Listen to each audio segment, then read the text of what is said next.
والسلام علی رسول اللہ وعلی آلہ وصحبہ اجمعین اما بعد اعوذ باللہ من الشیطان الرجیم بسم اللہ الرحمن الرحیم واعتصموا بحبل اللہ جميعا ولا تفرقوا رب اشرح صدری ویسر لی امری واحلل عقدۃ من لسانی یفقہوا قولی۔ میرے محترم مشائخ، میرے محترم بزرگوں اور میرے عزیز بھائیوں، السلام علیکم ورحمۃ اللہ وبرکاتہ۔ مجھے بے حد خوشی ہو رہی ہے کہ میں پاکستان کی سرزمین پہ ہوں اور خصوصاً لاہور کی، اور الحمدللہ میرا ایک تصور تھا، میں کئی پاکستانیوں سے پاکستان کے باہر ملا ہوں۔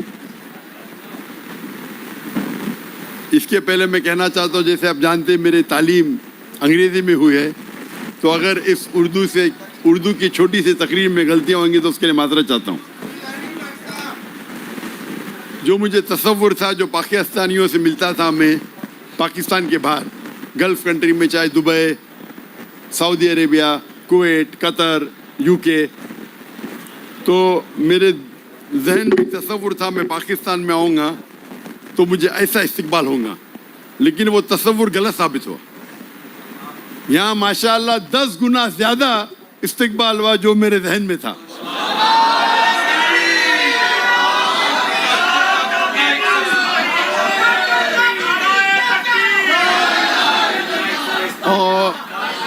اور ایک بات کی جو خوشی ہو رہی ہے مجھے، جو بہت خوشی ہو رہی ہے، کہ جتنے دیگر ہمارے مسلمان میں جتنے فرقے ہیں یا دیگر مذاہب ہے، اکثر لوگ نے مجھے ویلکم کیا۔ اگر ہم اللہ کے رسول کی سیرت پڑھتے ہیں، ہمیں پتہ چلتا ہے کہ ہر صحابہ سوچتا تھا کہ اللہ کے رسول اس سے سب سے زیادہ محبت کرتے۔ تو جس طریقے سے شیخ ہشام الہی ظہیر صاحب نے فرمایا کہ ہمیں دعوت دینا چاہیے اللہ کی طرف، کوئی گروہ کی طرف نہیں، کوئی فرقے کی طرف نہیں، ہمیں دعوت دینا چاہیے اللہ اور اللہ کے رسول کی طرف۔ اور جو قرآن کی آیت میں نے شروع میں تلاوت کی، وَاعْتَصِمُوا بِحَبْلِ اللَّهِ جَمِيعًا وَلَا تَفَرَّقُوا، کہ اللہ کی رسی کو مضبوطی سے پکڑیے۔ اللہ کی رسی ہے قرآن اور صحیح حدیث، اور آپس میں نہ بٹے۔ اور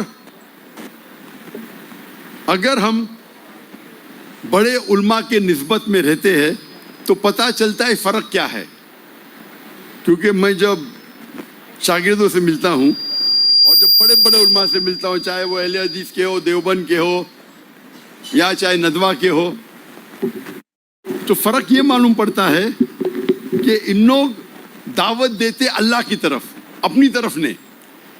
جب اللہ کی طرف آپ دعوت دیں گے، اللہ تعالیٰ آپ کا عہدہ بڑھائیں گا۔ اپنی طرف دیں گے تو کوئی فائدہ نہیں، شاید دنیا میں آپ کو تھوڑا فائدہ ہو، آخرت میں نہیں۔ اور اگر دعوت دیں گے قرآن کی طرف دو۔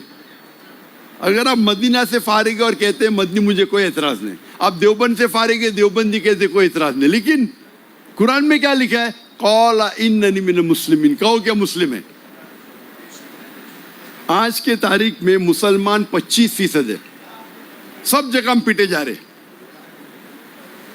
آپ اگر 8ویں اور 9ویں صدی کی تاریخ پڑھیں گے، یورپین کہتے ڈارک ایج، اندھیرے کا دور، لیکن مسلمان جو ترقی کیا تھا اس وقت سائنس اور ٹیکنالوجی میں، اگر آپ کو سائنس سیکھنا ہے تو فرض تھا آپ کو عربی زبان سیکھے۔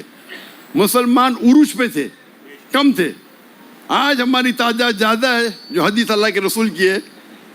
اللہ کے رسول فرماتے ہیں کہ ایک وقت آئے گا جب سب مسلمان پہ ٹوٹ پڑیں گے۔ تو صحابہ پوچھتے کیا ہماری اقلیت ہوئیں گی، کیا ہم کم ہوئیں گے تعداد میں؟ اللہ کے رسول کہتے نہیں، ہماری تعداد زیادہ رہیں گی، لیکن ہم جھاگ کی طرح رہیں گے، فروت، کوئی فائدہ نہیں۔ یہ حالت ہے، 25%، 2 بلین سے زیادہ۔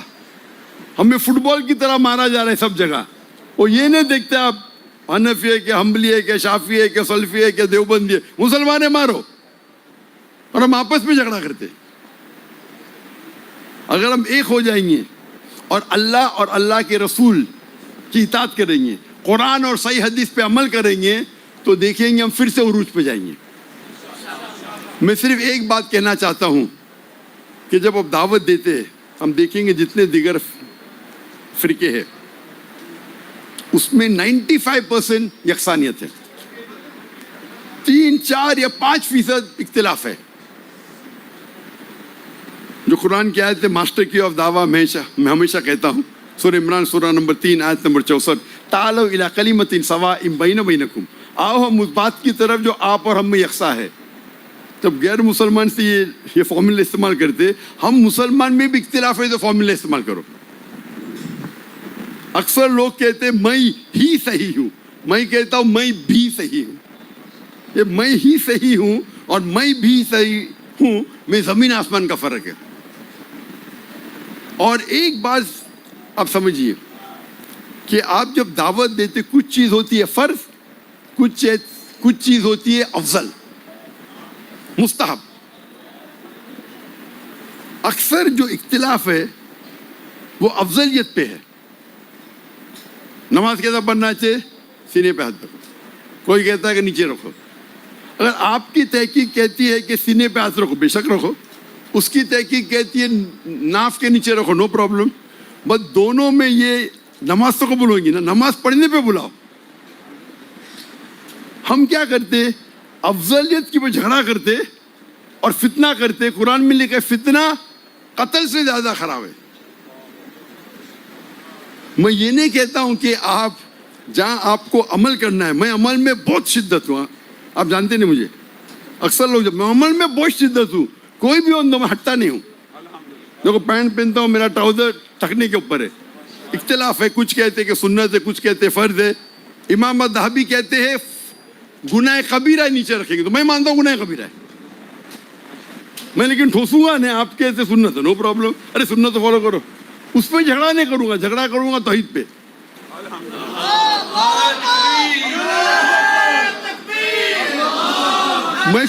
میں سوٹ پہنتا ہوں اسی لیے نہیں کہ میں ہینڈسم لگتا ہوں، مجھے سوٹ پسند نہیں. لیکن کیوں غیر مسلمانوں میں دعوت کرتا ہوں تو جب سوٹ میں دیکھتے تو میرے سے متاثر ہوتے. یہ کون ہے سوٹ ٹوپی ٹھکنے کے اوپر جوکر لگتا ہے؟ تو میرا کام ہے دعوت دینا. لوگ کو غلط فہمی ہے کہ ٹائی پہننا صحیح کی نشانی ہے. کدھر بھی بائبل میں لکھا ہے. ہمیں کچھ بھی حرام نہیں کرنا چاہیے دعوت دینے کے لیے، ایک بھی نہیں. مباح کر سکتے. اور جب آپ دعوت دیتے ہیں، خصوصاً مسلمان کے درمیان تبلیغ کرتے ہیں، تو افضلیت پہ جھگڑا مت کرو. آپ عمل کرو. آپ کو لگتا ہے کہ سینے پہ ہاتھ ڈالنا صحیح ہے، آپ کبھی بھی نیچے مت رکھو. اس کو لگتا ہے نیچے، ٹھیک ہے، اگر علمی ہو رہا ہے بھی کرو، پر جھگڑا مت کرو. اگر علم کے بارے میں کسی کو کہنا کہہ سکتے، میں بھی کہتا ہوں، لیکن میں پبلک میں ڈیبیٹ نہیں کروں گا. ہاتھ اوپر مارنا چاہیے، نیچے بات رفتن کرنا چاہیے کہ نہیں کرنا چاہیے. نماز کرنے پہ ڈیبیٹ کروں گا. نماز کرنا چاہیے کہ اس پہ ڈیبیٹ کروں گا. رفتن کرنا چاہیے کہ اس پہ ڈیبیٹ نہیں کروں گا. علمی بند کمرے میں نو پرابلم. تو جو چیز حرام اور حلال کامن ہے، تو ہم کیا کر رہے؟ ہمارا علمی جو ڈیبیٹ کرتے دوسرے مسلمان سے، ڈیبیٹ کرنے کا تو غیر مسلم تو کرو نا، کیوں وقت ضائع کر رہے؟ برابر کہ نہیں؟ ڈیبیٹ کرنے کا تو غیر مسلم سے کرو نا. ہم مسلمان ڈیبیٹ کرتے. میں کبھی مسلمان سے ڈیبیٹ کرتا ہی نہیں ہوں انلیس وہ اپنے آپ کو کافر کہتا. مثال کے طور پہ سلمان رشدی، میں کبھی بھی کوئی مسلمان کے خلاف بات نہیں کرتا ہوں. میں نے کہتا ہوں حرام ہے. اور اگر میرے خلاف کوئی بات کرتا کوئی مسلمان، اور اگر کوئی دوسرے فرقے کا ہے، تو میں اس کو میرے منچ پہ بلاتا ہوں، بات کرو. لوگ بولتے کیا ہو گیا، آپ کے خلاف بات کرو، آپ منچ پہ بلا رہے. میں کہتا ہوں قرآن کی کوئی آیت ہی نہیں جس میں لکھا ہوا ہے کہ ڈاکٹر ذاکر نائک کے خلاف بات کرے تو آپ جنت میں جائیں گے. کوئی صحیح حدیث پڑھا ہی نہیں، نہ بخاری، نہ مسلم، نہ ترمذی میں کہ ڈاکٹر ذاکر نائک کے خلاف بات کرے تو جنت میں نہیں جائیں گے. آپ اللہ کی بات کر رہے، رسول کی بات کرے تو جنت میں. آپ اللہ کی بات کرتے میرے خلاف ہے، نو پرابلم، میرے اسٹیج سے بات کرو. وہ آ کے میرے اسٹیج سے میرے خلاف بات کرتا ہے، بعد میں میرا دوست بن جاتا ہے. میں کیا کر رہا ہوں؟ پورا اللہ کی اطاعت کر رہا ہوں. سورہ فصلت میں سورہ نمبر 41 آیت نمبر 34 میں کہ اگر کوئی آپ سے برا سلوک کرے آپ اس سے اچھا سلوک کر لو. ہو سکتا ہے کہ آپ کا دشمن آپ کا دوست بن جائے. آپ میری ایک بھی تقریر میں دکھاؤ, میں کبھی بھی کوئی بھی مسلم کے خلاف نہیں بات کرتا ہوں. سلمان رشدی تو وہ الگ بات ہے, یا تسلیمہ نسرین, وہ تو کھل کے بولتے مسلمان نے, بھلے میں اس سے اختلاف کرتا ہوں, کیونکہ ہمارا مین مقصد ہے کہ اللہ کی طرف بلانا, اللہ کے رسول کی طرف بلانا. اگر مسلمان دنیا کے ایک ہو جائیں گے تو جو غازہ میں ہو رہا ہے نا, کبھی ہوتا ہی نہیں تھا. کیا مسئلہ ہے؟ میں بولتا ہم مسئلہ ہے, میں بھی ہم مسئلہ ہے, ہم یکساں ہیں, ہم ایک ہو جائیں گے تو کس کی ہمت ہوگی؟ آپ اگر دیکھیں گے جب خلافت کا آخری موقع تھا, آخری, ہم ایک دم کمزور تھے, اس وقت بھی ایک خط لکھا اور لوگ ڈر گئے. ہمیں یقین ہے انشاءاللہ کہ قرآن مجید جب پڑھتے ہیں, قرآن میں اللہ تعالیٰ وعدہ فرماتے ہیں 3 جگہ, سورہ توبہ سورہ نمبر 9 آیت نمبر 33, سورہ فتح سورہ نمبر 48 آیت نمبر 28, اور سورہ صف سورہ نمبر 61 آیت نمبر 9. هو الذی ارسل رسولہ بالہدی والدین الحق لیظہرہ علی الدین کلہ. اللہ اپنے آخری پیغمبر محمد صلی اللہ علیہ وسلم کو بھیجیں گے دین الحق کے ساتھ, تاکہ وہ سارے دینوں پہ غالب ہو, سارے مذاہب پہ غالب ہو, چاہے وہ یہودیت ہو, عیسائیت ہو, ہندوازم ہو, بدھزم ہو, ایتھیزم ہو, سیکولرزم ہو, اسلام سارے دیگر مذاہب پہ غالب ہوں گا. اور 2 جگہ لکھا ہے وَلَوْ كَرِهَ الْمُشْرِكُونَ, کتنا بھی مشرک نہ چاہے, اور ایک جگہ وَكَفَىٰ بِاللَّهِ شَهِيدًا, اور اللہ کافی ہے شہادت کے لیے. اور حدیث میں آتا ہے, صحیح حدیث میں, کہ انشاءاللہ قیامت کے پہلے ہم مسلمان 7 سال تک ساری دنیا پہ قرآن اور صحیح حدیث کے حساب سے ہم رول کریں گے.